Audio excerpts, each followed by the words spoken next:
Meus amigos, vamos acompanhar esse vídeo, que esse vídeo tá sensacional e eu quero já convidar você que está assistindo esse vídeo para deixar o seu like aqui no canal, se inscrever. Vamos acompanhar um debate acalorado aí entre o deputado Cláudio Cajado, que é o relator aí do projeto que impede que os ministros do STF interfiram no Congresso Nacional, na Câmara dos Deputados aí, interferindo, perseguindo os deputados. Isso vai acabar com esse projeto de lei que está tendo agora, e o Cajado é o relator. Vamos ver ele destruindo, simplesmente destruindo aí a Sadi e o Otávio aí, que tentaram aí militar para cima dele, e ele foi duro. Esse deputado aí conquistou respeito e foi para cima, falando aí as verdades que os ministros do STF faz lá perseguindo os deputados. Vamos acompanhar esse vídeo que está sensacional. Deputado, boa tarde, está do lado da Elisa. Muito obrigada pela participação do senhor aqui mais uma vez no Estúdio I. Há algumas semanas a gente entrevistou o líder do PL aqui no Estúdio I e eu perguntei a ele se isso era uma demanda das ruas. Ele disse que claro que não, porque era uma pauta da casa. O eleitor não tinha intimidade com isso. A gente ouviu agora há pouco o senador Cleitinho, lá do Senado, falando que essa proposta é um escárnio. Como é que explica essa proteção toda dos parlamentares que foram eleitos para representar a sociedade, aprovando medidas que representam a si próprios? Boa tarde. Respeito sua opinião, André, seus comentários, mas eu me permita discordar. Primeiro com o nome, PEC da blindagem. Vocês da imprensa estão alcunhando aí a PEC como fizeram no arcabouço. Eu tentei mudar o nome arcabouço para regime fiscal sustentável e não teve jeito. É a mesma coisa. Não é? A PEC é de prerrogativa. O que significa dizer? É dar ao parlamentar, ao membro do Poder Legislativo Federal, a condição de atuar em liberdade, de acordo com a sua consciência, sem nenhum tipo de receio de pressões externas, como tem acontecido. O parlamentar ficar com processo por crime de opinião, por publicar determinadas falas ou posições na internet, isso é correto? Nós temos que ter, dentro da tríade dos três poderes da República, o Legislativo, o Executivo e o Judiciário, o mesmo peso de igualdade. Os membros do Poder Judiciário, os juízes, os ministros, eles têm as regras dele, que nós respeitamos, o Executivo de igual forma. E no Legislativo, o que é que se pede? Que, ao ser processado, a Câmara, sendo membro da Câmara, ou o Senado, sendo membro do Senado, se manifeste. Hoje nós não temos essa condição. E nós fizemos o quê? Vamos voltar ao que era estabelecido na Constituição de 88, com inclusive o voto secreto, que é como os eleitores se manifestam para eleger os seus representantes. Pode ter uma posição contrária ou a favor desse ou daquele ponto? Pode, mas o que precisa ser colocado é que a Câmara dos Deputados hoje, através de uma ampla maioria, não foi uma votação simples, foi uma votação ampla, definiu que as prerrogativas devam voltar. E eu já vivenciei muito aqui na Câmara um momento que o PT, membros do PSOL, se sentiam como hoje os bolsonaristas, os membros do PL estão se sentindo. E eu espero que quando a história for mudando de novo, os que hoje estão reclamando não se sustentem nas prerrogativas para poder exercer o seu mandato. Nós não estamos aqui tratando de impunidade, pelo amor de Deus. Eu tenho consciência e creio que o conjunto dos meus colegas também, de que nós não vamos daqui uma opção para fazer um crime e ficar impune. Que o deputado possa cometer algum crime no mandato, porque estão dizendo que a organização criminosa é que vai eleger agora os seus representantes. Como? Se para ser candidato você precisa estar com as certidões negativas todas em dias para poder ser candidato. Como é que vai eleger criminoso, como é que vai eleger pedófilo, como é que vai eleger ladrão, homicida, se ele não pode ser candidato? Porque a regra nossa hoje existente aqui tem que ter certidões negativas, civil, crime, trabalhista, etc. Então, se no exercício do mandato ele cometeu, ele vai ser autorizado a depender desse crime e da sua gravidade. Deputado, queria só fazer uma pergunta para o senhor em relação... Agora a gente viu uma manobra que foi feita, porque ontem o voto secreto foi derrubado. E eu queria entender com o senhor por que os senhores querem tanto que o voto seja secreto, que as pessoas não saibam como que os deputados vão votar para a abertura de uma ação penal contra um parlamentar. Eu sei que o senhor vai me dizer que é isso que estava na Constituinte, mas a Constituinte era um outro contexto, pós-ditadura. Nesse momento, o senhor acha que faz sentido? Até porque a prisão de Chiquinho Brazão, por exemplo, provavelmente não teria sido aprovada se fosse secreta.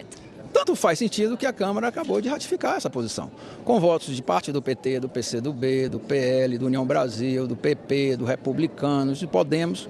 Ou seja, gente, aqui é uma casa plural, muitos pensam diferente, nós respeitamos, mas o que importa é o conjunto da casa. Hoje sai fortalecida a democracia, sai fortalecido o poder legislativo e eu não tenho dúvida, o equilíbrio entre os poderes da República. O que nós queremos aqui hoje é que cada um se manifeste. O voto secreto dá a condição da consciência de cada um poder exercer, como, repito, os eleitores fazem para nos colocarem aqui. Otávio Guedes, prazer falar com o senhor. O senhor, na sua primeira resposta, disse que nenhum deputado vai cometer crime para ser protegido e que criminoso não pode se candidatar porque tem a certidão, tem que precisa estar quites com a justiça. Semana passada, prenderam aqui no Rio de Janeiro um deputado chamado TH Joias, que dormia num colchão de dinheiro. Ele é suspeito de integrar o Comando Vermelho. Ele estava quites com a justiça porque as facções criminosas estão mandando para as assembleias, para o legislativo, testas de ferro. Bandidos, testas de ferro. No caso, era esse TH Joias. Então, esse argumento do senhor não cabe, desculpa, mas esse argumento do senhor não cabe. E os senhores não têm medo de serem substituídos por testas de ferro do crime organizado? Ou seja, o dinheiro deles é ilimitado. Não é emenda, como os senhores têm, é dinheiro ilimitado. E eles já estão nas assembleias estaduais. Não sei se estão na Câmara Federal. Por isso que essa PEC não é uma PEC sob medida para Comando Vermelho, PCC, enviarem seus testas de ferros para a Câmara? Pelo amor de Deus, Otávio. Quantos membros tem a Assembleia Legislativa do Rio de Janeiro? Você está colocando um caso que pode acontecer, mas eu acho e tenho certeza que se fosse aqui no Parlamento Federal, nós iríamos dar resposta. Se o processo e as provas oriundas do procedimento errático, criminoso do parlamentar aí do Rio de Janeiro fosse aqui em Brasília e essas provas fossem contundentes, é óbvio que ele teria o prosseguimento da ação penal. E no caso de prisão em flagrante também, a Constituição de 88 não demonstrava prazo, não assinalava prazo. Nós assinalamos. Nós temos que, no caso de prisão em flagrante, 24 horas a Câmara tem que se manifestar e de prosseguimento de ação judicial em até 90 dias. E eu lhe digo mais, eu já cassei vários deputados aqui com voto secreto. A Câmara também cassou. Então, o que eu quero dizer é o seguinte, nós temos algo muito mais importante do que casos específicos, que é em diversos. Nós não podemos tirar, e aí me desculpe, Otávio, eu respeito muito sua posição, deixo claro aí, como de qualquer jornalista, de qualquer apresentador, de qualquer colega meu, mas nós não podemos fazer da exceção a regra. E me parece que a imprensa erra nesse sentido, ao excepcionalizar, criando regras, como se todos fossem entrar naquele mesmo cenário, que uma exceção, que é esse deputado que o senhor colocou aí, do JH Soares. Isso não reflete a maioria dos deputados, nem talvez a grande maioria, mas pode acontecer, pode. Acontecendo, é isso que nós queremos, que a autoridade do Poder Legislativo se manifeste, podendo exercer plenamente a sua função como poder soberano. Deputado, o senhor tem razão no aspecto. É um caso, né? Agora, com esta aprovação, isso não é um incentivo para que o crime organizado mande mais testas de ferro, porque agora nós temos que ficou mais difícil a lei atingir. Nós temos que estar unidos nesse mesmo propósito. O eleitor, que é quem elege, a sociedade, através das suas instituições, a imprensa e os próprios partidos políticos. Mas eu vou lhe contar um caso aqui. Deputado. Eu vou contar um caso aqui a você. Eu fui oriundo do município chamado Dias d'Ávila, onde eu era vereador. E depois eu fui prefeito. Minha esposa também foi prefeita. E lá tinha um candidato que queria ser... Tinha um político que queria ser candidato, que ele trabalhava com essa coisa de ferro velho e com desvio de carros que eram vendidos para ele, roubados, vendidos, e ele vendia o ferro velho, aquele carro que ele comprava lá, como se fosse ferro velho. Eu tinha conhecimento disso, não deixei ele ser candidato. Eu tive no partido, olha, essa daí nós não queremos do nosso lado. Ou seja, se houver a responsabilidade do partido político, da justiça eleitoral, da sociedade, da imprensa, nós vamos evitar que isso aconteça. Agora, o que nós não podemos, e repito, e aí nesse particular, ainda bem que você concorda comigo, é tirar a exceção como regra. E o que nós queremos aqui é a prerrogativa, não é privilégio, não é imunidade, não é impunidade, não é PEC da blindagem, como se está colocando. Isso está errado. Deputado. Nós queremos a altivez que o mandato do deputado seja exercido com a soberania da sua consciência, prestando contas ao seu eleitor, que é quem pode nos afastar daqui de 4 em 4 anos. Deputado, agora eu vou usar o mesmo argumento seu, do senhor, contra você. O senhor contou um caso bem pontual, bem específico, de você ter atuado contra um criminoso. Ou seja, mas isso é pontual. Por que eu digo que é pontual? Porque 50 milhões de eleitores vivem no Brasil sob o domínio das facções criminosas. São 50 milhões. Então não vai adiantar uma atitude individual de um parlamentar contra um criminoso. Esta PEC não é um incentivo, repito, para esses candidatos que têm sob seu julgo 50 milhões de pessoas. De 88 a 2001 ocorreu isso? Da vigência da Constituição de 1988, quando existia exatamente esse texto constitucional que nós estamos repetindo, que foi mudado por 2 pontos, colocando-se o presidente dos partidos nacionais com representação no Congresso Nacional e com prazo para que a Câmara e o Senado possam deliberar nos casos específicos de prosseguimento de ações ou de prisão em flagrante. Nós acrescemos esses 2 pontos. De 88 a 2001 não houve isso que você está colocando, essa iniciativa das organizações criminosas, dos criminosos poderem colocar seus representantes. Agora, também vieram para cá pessoas que foram caçadas e que praticaram atos que foram provados criminosos, que nós caçamos, que nós afastamos. Então nós não podemos ter uma posição inflexível e que isso não vai acontecer. Pode acontecer sim, e se acontecer, nós temos a obrigação de podermos agir. E eu confio na integridade do Parlamento Nacional, que eu entrego há muitos anos, e nos colegas que aqui chegam. Nós temos que separar os bons dos maus para que não confundamos quem é malandro com quem é sério. Deputado. E eu tenho certeza que a quantidade de pessoas honestas e sérias supera e muito na política aqueles que só querem entrar para se beneficiar. O senhor falou do eleitor da sociedade. Eu recuperei aqui uma pesquisa da Quest agora de agosto sobre a PEC da blindagem, que mostra que 53% da sociedade desaprova essa proposta. Qual que é o recado que o Congresso passa?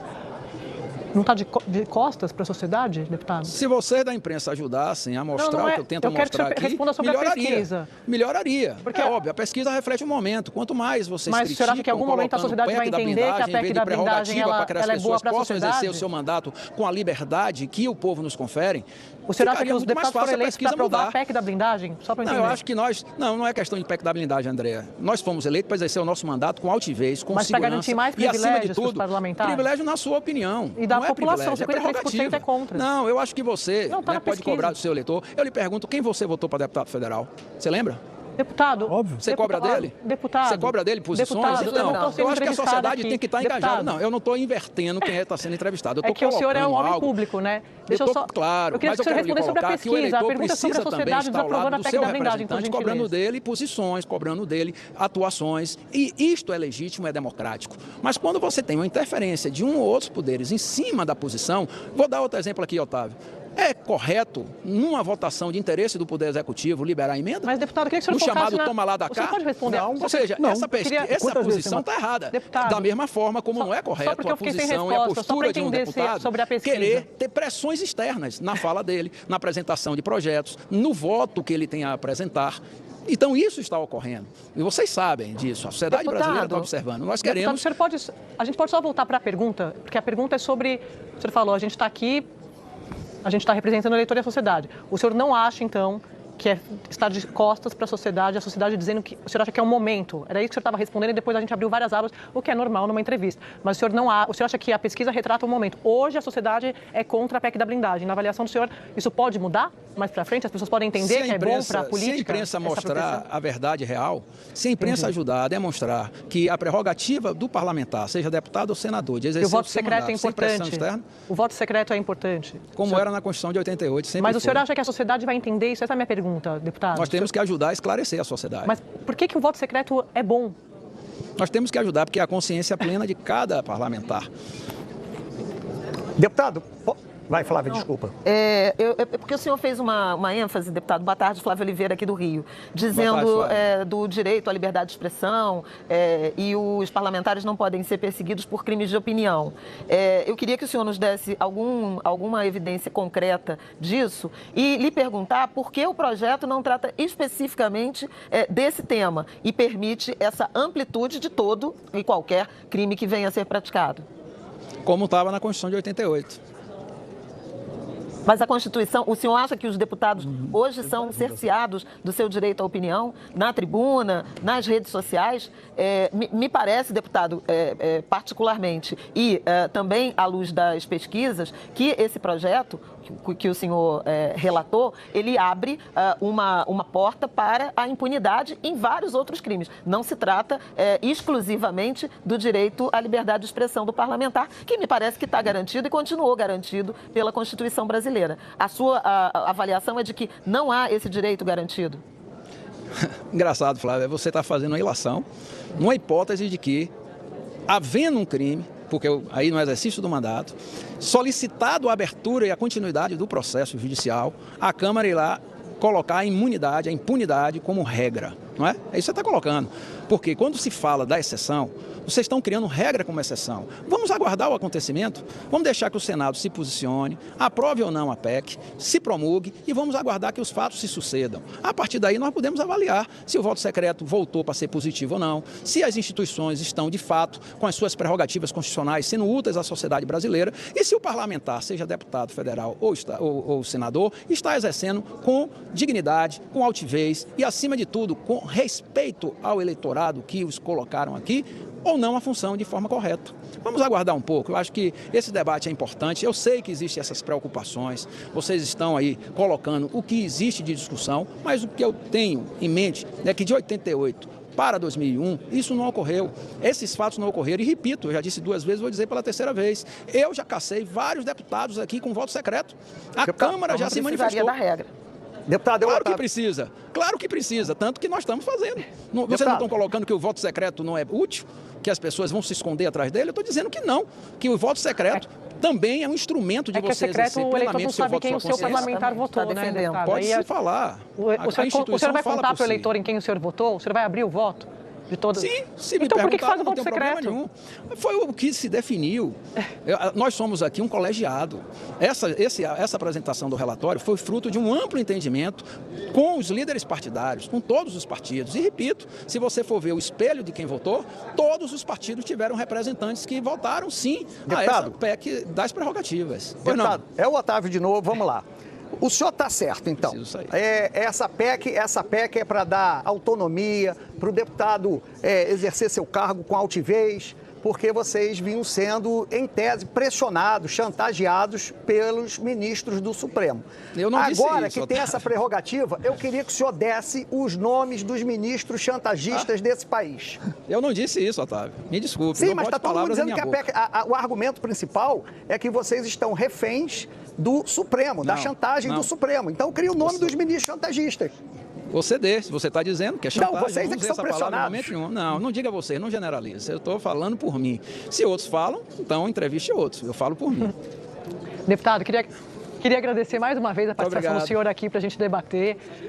Senhor, a gente está sempre à disposição, o senhor sabe disso. Um abraço, até a próxima. Muito obrigado.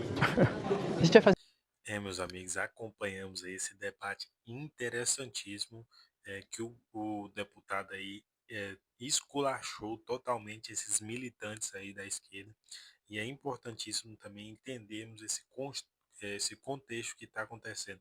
Foi aprovada agora, foi aprovada aí a urgência da anistia, vai ser pautada a anistia e vai ser sair vencedora.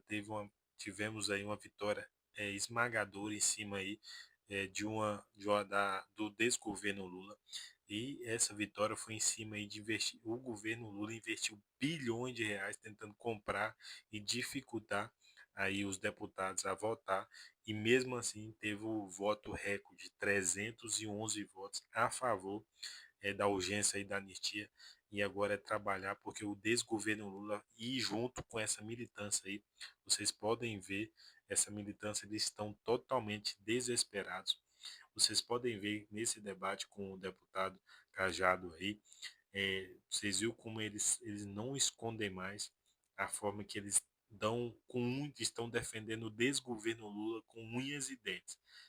Agora vai jogar pesadíssimo, o consórcio comunista do Brasil vai jogar pesadíssimo agora. O consórcio comunista STF vai jogar pesadíssimo depois dessa votação aí da PEC da chantagem, que o STF faz chantagem aí contra os deputados que votam em algum projeto que eles não gostam, eles vão lá e perseguem, ameaça que vai processar esses deputados, que vai colocar os processos ali que eles têm e vai condenar eles. Então, eles estão aí de todas as formas jogando pesado. O desgoverno Lula, o governo federal, investindo bilhões aí nos deputados. A mídia aqui, vocês viram o desespero que eles estão, eles não aceitam, são o dia todinho falando aí contra aí o Bolsonaro, falando contra aí essa oposição que está fazendo um trabalho brilhante. A oposição, o PL, ali está fazendo um trabalho brilhante na Câmara dos Deputados, fazendo essas votações e ganhando com votações expressivas, esmagadoras aí, as votações que vem acontecendo. Então é importantíssimo. Esse deputado aí foi muito firme e desmascarou as narrativas aí que vinha sendo colocada na mídia nojenta aí da Globo. Galera, eu também queria falar algo muito importante. É muito importante você fortalecer este canal aqui de direita, deixando aqui o seu like. É muito importante você deixar o seu like, se inscrever no canal. Se você está assistindo esse vídeo e ainda não é inscrito, se inscreva aqui no canal, não custa nada, você vai estar nos ajudando demais ao nosso crescimento aqui, esse vídeo chegar em mais lugares. Deixa aqui seu comentário, deixa seu comentário também, é importantíssimo você deixar o seu comentário. E se você puder ajudar sendo membro desse canal aqui, ou seja, membro desse canal, também você vai estar nos ajudando demais no nosso crescimento, na nossa melhoria dos nossos vídeos, beleza? Tamo junto, galera, e até o próximo vídeo.